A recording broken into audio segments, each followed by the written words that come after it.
Welcome to Samba Samba. Enjoy the video. You're starting inside System Settings. Go directly to Dock and Menu Bar to begin.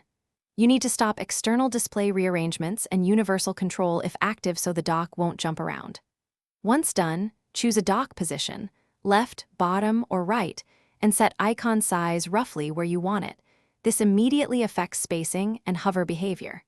Make sure to keep magnification toggled off if you prefer static icons, because magnification changes visual balance and can hide labels.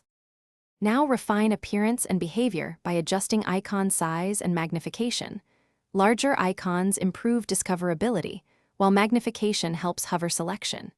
Choose a minimize effect like Scale or Genie for animation preference, and toggle Auto Hide if you want more screen space. Auto Hide also changes how fast the dock appears. Add apps by dragging them into the dock and remove by dragging out to the desktop until you see Remove. Also decide whether to show recent applications for quick access. Finish by using your dock for a few minutes to confirm layout and behavior, open multiple apps to see stacking, and adjust icon size if crowding occurs. If you want a clean slate, reset defaults using a terminal command that restarts the dock. This clears custom settings immediately. If the dock disappears or acts erratically, force restart it via Activity Monitor or the terminal command Kill All Dock, and then log out or reboot if needed to restore normal operation. Thanks for watching. Consider subscribing if we helped you.